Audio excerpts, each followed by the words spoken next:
Alors, qu'est-ce qu'un stage 1? On va appeler, si vous le voulez bien, un stage 1, ou du moins un vrai stage 1. Ça sera avec un filtre haut débit, une cartographie et une ligne d'échappement, donc modifiée, entre autres qui sera plus d'origine. Voilà. J'appelle ça un vrai stage 1, puisque aujourd'hui, certains revendeurs font des cartographies avec filtre d'origine, échappement d'origine, et dans certains cas, il n'y a pas de modification du filtre à air, puisque de toute façon, les derniers modèles sont équipés de filtres déjà haut débit.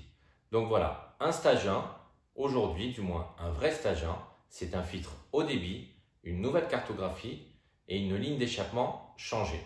Pas forcément complète, mais au moins les silencieux. Alors, est-ce qu'on peut appeler un stage 1 ou du moins, est-ce qu'un stage 1 se fait sur un carbu? Oui, puisqu'en fait, effectivement, à l'époque, le nom n'était peut-être pas un stage 1, mais en tout cas, on changeait bien aussi les échappements si on le souhaitait, on augmentait le débit d'air et ensuite on augmentait le carbu. Donc on pouvait augmenter donc l'afflux d'essence suite au changement d'aiguille ou autre. Je ne connais pas exactement les termes exacts. Mais oui, en fait, un stage 1 se fait bien aussi sur un carbu. Voilà, mais à l'époque, on ne l'appelait peut-être pas de cette même manière. Concrètement, non, c'est impossible. Pour la simple et bonne raison que pour avoir un stage 1, il faut une cartographie bien spécifique à ce stage 1. Et aujourd'hui, votre moto est bridée, donc elle a une cartographie bien spécifique pour répondre aux caractéristiques de votre permis. Entre autres, je sais que c'est peut-être 47 ou 34 chevaux. Donc, les deux sont impossibles. Quoi qu'il arrive, c'est ou un stage 1 ou on est bridé, mais on ne peut pas avoir les deux en même temps. Cela est impossible.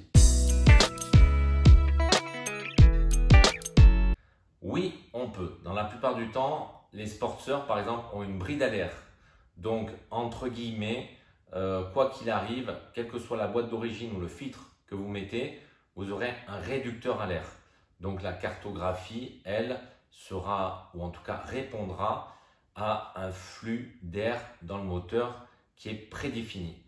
Ensuite, pour les échappements, alors je ne vais pas vous dire que c'est ce qu'il y a de mieux, surtout s'ils sont très courts, mais en tout cas, c'est possible aussi. Voilà. Mais par contre, on ne touchera toujours pas à la cartographie.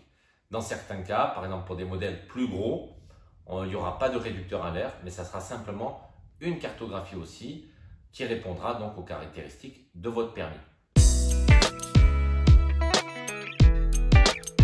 Un vrai stage 1, c'est-à-dire filtre haut débit, cartographie changée, améliorée ou modifiée et une ligne d'échappement changée ou simplement les silencieux. Mais en tout cas, je dis bien un vrai stage 1, ce sont ces trois éléments changés.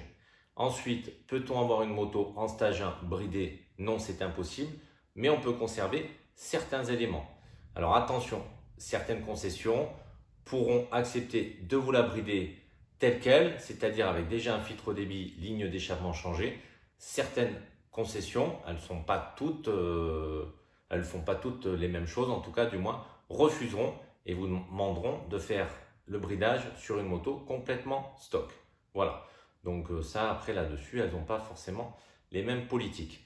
Donc maintenant que vous avez compris tout ça, on va rentrer un petit peu plus dans le vif du sujet et on va parler des cartographies, donc ce qu'il existe. Je vais vous donner mon avis personnel du moins.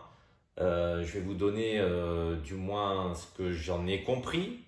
Je répète, donc je ne suis pas un pro quelque chose. D'ailleurs, il faut que les choses soient bien claires. Je ne suis pas un pro telle cartographie. Je ne vais pas revendiquer ce type de cartographie ou plus une autre. Voilà, ça, moi, je suis complètement ouvert, on va dire, sur le sujet.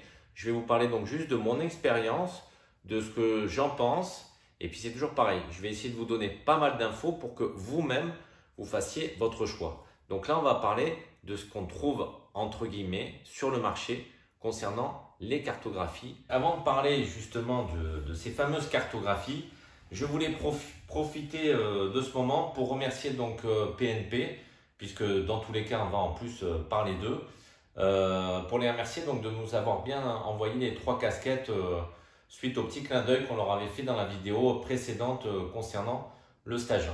Voilà, donc si vous la regardez, celle-ci aussi, grand merci. Donc, on va parler donc de cartographie et d'après moi, en fait, on a 3 catégories de cartographie. Et pour simplifier, je vais essayer vraiment de vous la faire le plus simple possible. On va les séparer et par exemple, dans la première catégorie, je vais mettre donc, bon, c'est pas, enfin tout le monde en entend parler de toute façon, hein. C'est le FP3 donc de Vansite. Vous avez aussi donc le DPV, donc le DynoJet Power Vision. Voilà, donc souvent je dis pas de bêtises, je crois que c'est bien ça le nom. Donc je vais l'appeler moi tout simplement DynoJet, hein, on va pas, voilà. Donc le FP3, le DynoJet, que je mettrai donc dans une première catégorie. Ensuite, par exemple, vous avez une seconde catégorie où vous retrouverez donc PNP comme je viens de les nommer. On peut parler aussi du Diag 4 par exemple. Et ensuite, on va parler, je crois, de la techno-recherche, quelque chose comme ça. Alors moi, je vais vous parler essentiellement de ce que je connais. Donc je vous parlerai un petit peu plus certainement de PNP. Mais voilà, en fait, ces trois-là vont donc dans la même catégorie.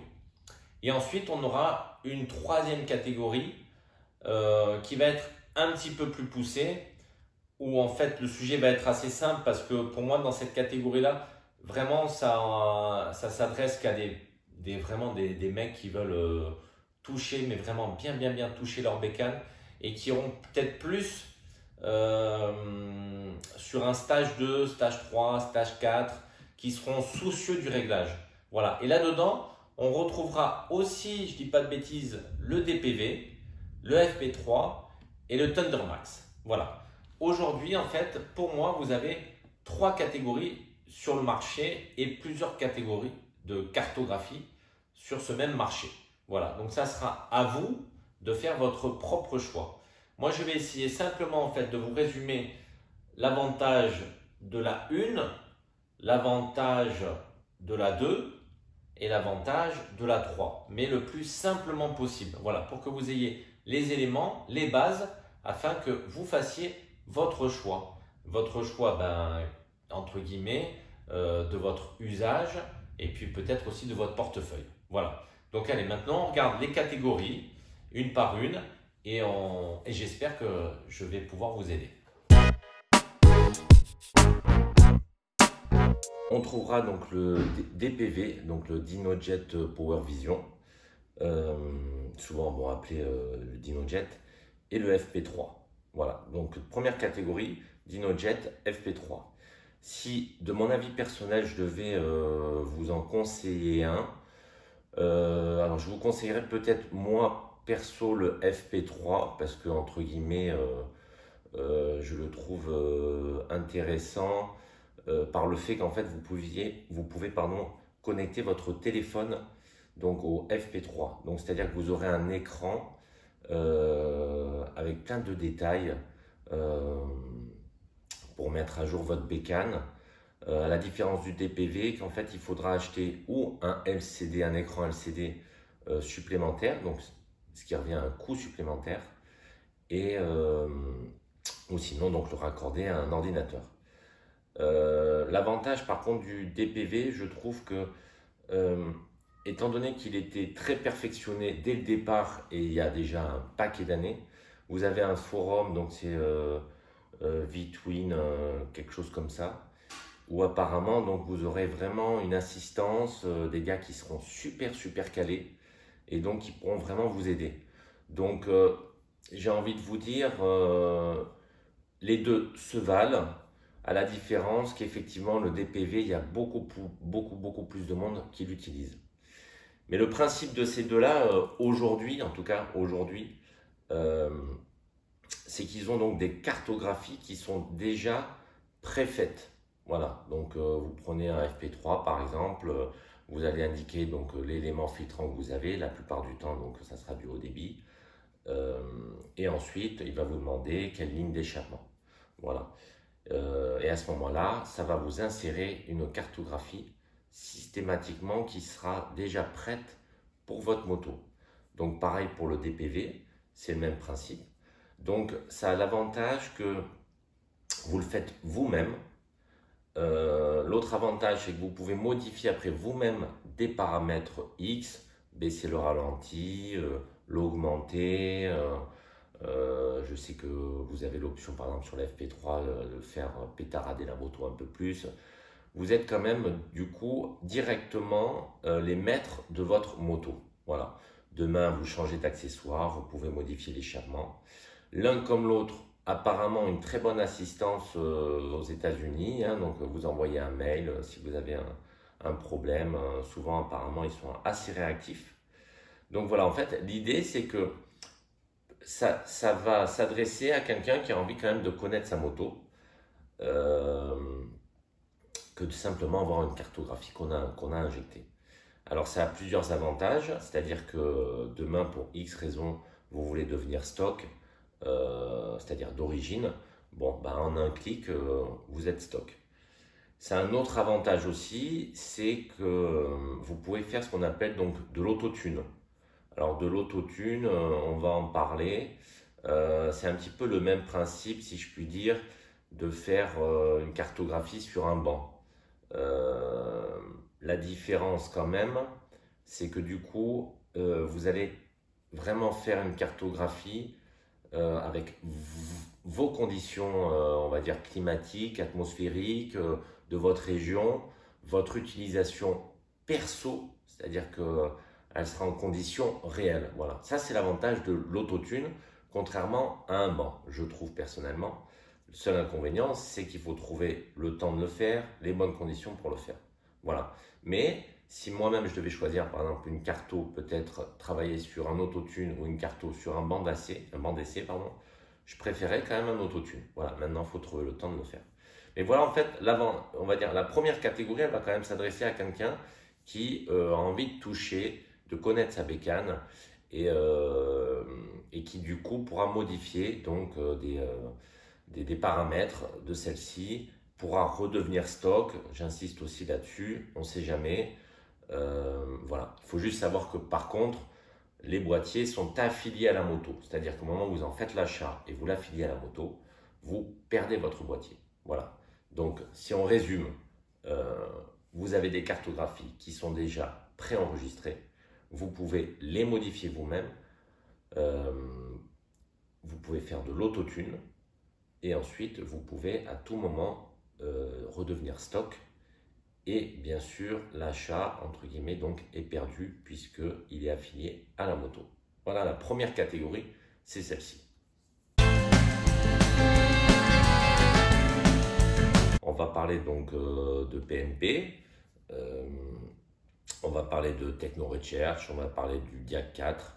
Ce sont, le principe en fait, c'est que vous amenez votre bécane et quelqu'un de l'extérieur va vous injecter une cartographie.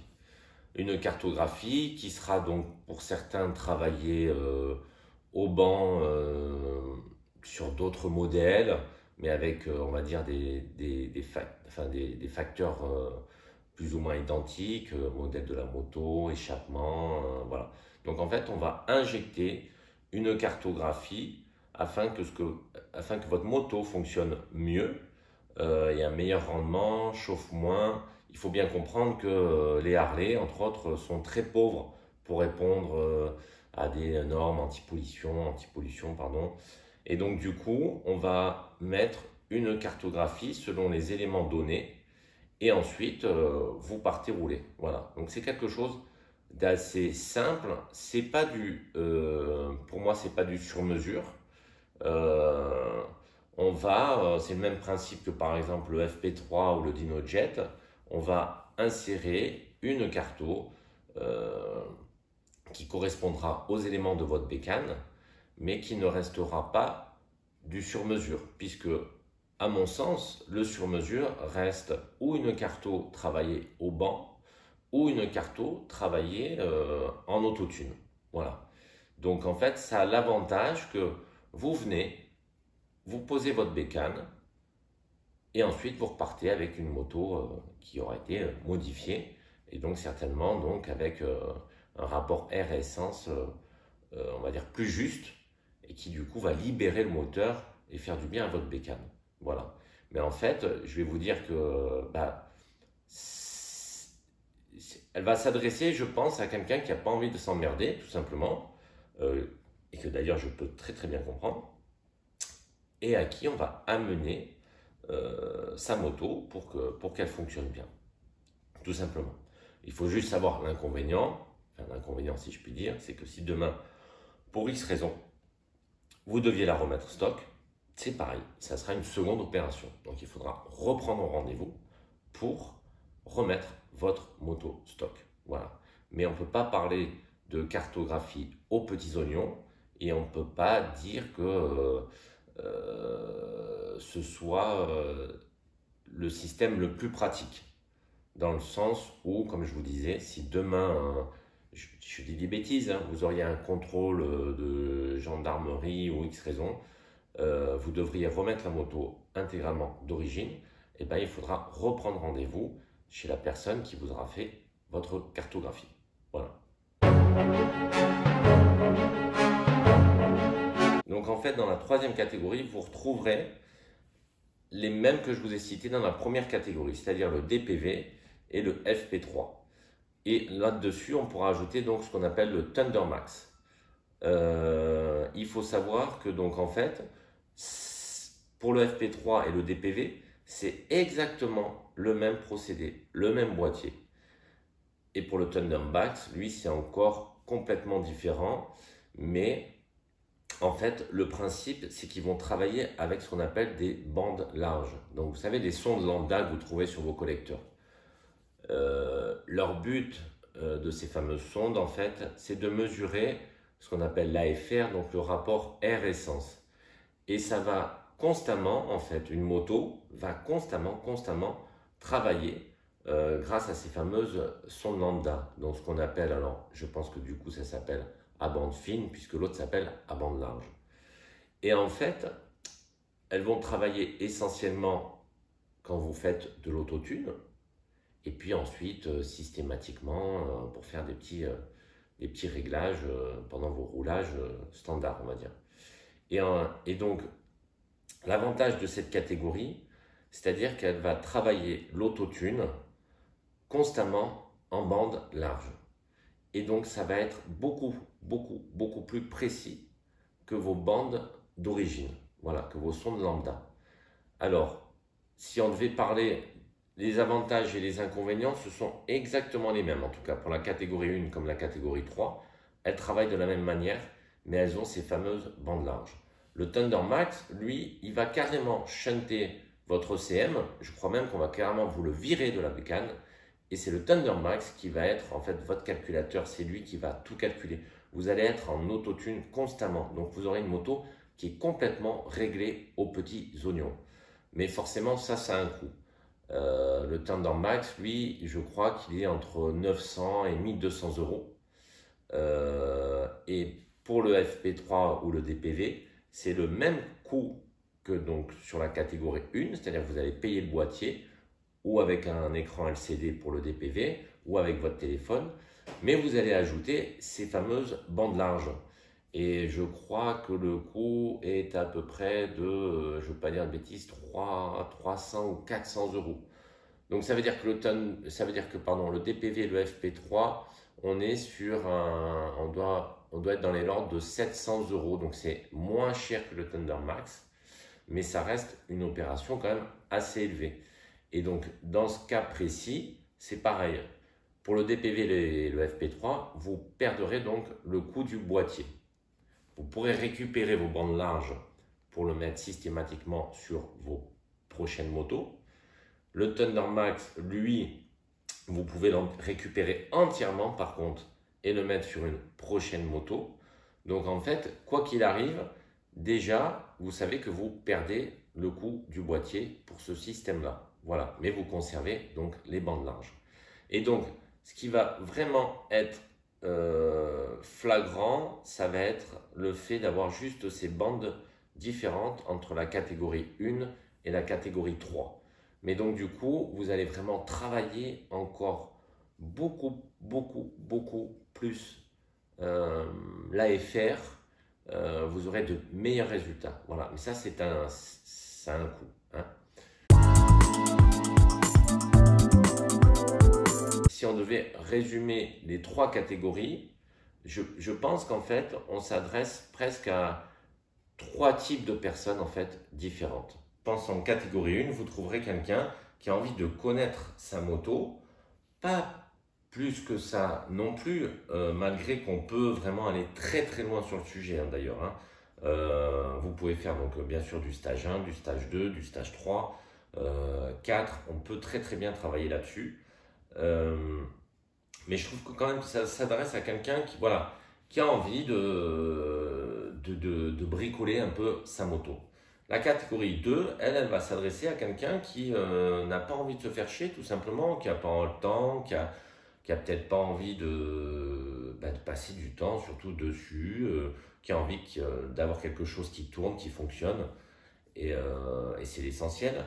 Et la catégorie 3, ça va être, je pense, quelqu'un qui va s'identifier donc dans cette fameuse catégorie 1, qui a envie de vraiment connaître sa bécane, mais qui en plus veut vraiment investir pour avoir quelque chose aux petits oignons, et qui va certainement, dans tous les cas, pas s'arrêter à un stage 1. Je veux dire là, moi-même, je le conseillerais vraiment à quelqu'un qui sera minimum stage 2, puis alors là, stage 3, stage 4, ça sera parfait.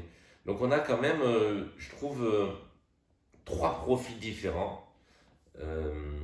Si je devais résumer, il y a toujours celui qui va vouloir, moi je m'identifie plutôt à ça d'ailleurs, moi je vais vouloir poser ma cuisine, et puis il y en a d'autres qui vont vouloir faire leur cuisine. Voilà, et ben c'est exactement ça en fait. Il y a celui qui voudra faire soi-même les choses, il y a celui qui n'aura pas envie de le faire. Et je le respecte, hein, je veux dire, moi le premier, il y a certains trucs dans ma vie dont j'ai pas envie de me faire chier, et je préfère payer quelqu'un pour le faire. D'une, parce que j'ai pas le temps et j'ai pas du tout les connaissances. Donc au final, je pense que si on devait résumer, on s'adresse, on va dire, à un mode, comment voilà, ouais, on va dire novice, médium et expert. Voilà, on a 3 profils vraiment différents. Donc en fait, je ne pourrais ni dire vraiment du mal de l'autre, ni dire du mieux de l'autre. C'est à vous de choisir, et c'est à vous en fait de vous identifier dans ces types de catégories en fait. J'ai envie de connaître un peu plus ma bécane, j'ai envie de mettre un petit peu les mains dedans. J'ai pas envie, je veux juste que ça tourne, et c'est tout ce que je veux. Et puis l'autre, ben là voilà, j'ai prévu d'envoyer du lourd sur la mienne. Je pense que ça va être un investissement intéressant et utile. Voilà. Donc faites votre propre choix. Il faut bien comprendre que de toute façon, il y aura toujours des sujets sur Pro FP3, Pro DPV, Pro PNP, Techno Recherche, Diac 4. Bon, la 3e catégorie, souvent, on la touche pas trop parce qu'il n'y a pas grand chose à dire. Donc, et puis, rares sont les pros dans cette catégorie. Mais je pense qu'en fait, il faut un moment simplement arrêter d'essayer de dire oui, mais la sienne, elle est réglée au banc, l'autre pas. Lui, je pense que l'essentiel, c'est que chacun soit content du travail effectué sur sa bécane. Et je pense que... Non, mais en fait, voilà, je pense que c'est surtout ça, en fait. Je pense que il faut arrêter d'essayer de revendre plus un produit que l'un que l'autre. Il faut que vous soyez content de votre bécane. Voilà, quelles que soient les catégories que vous aurez choisies,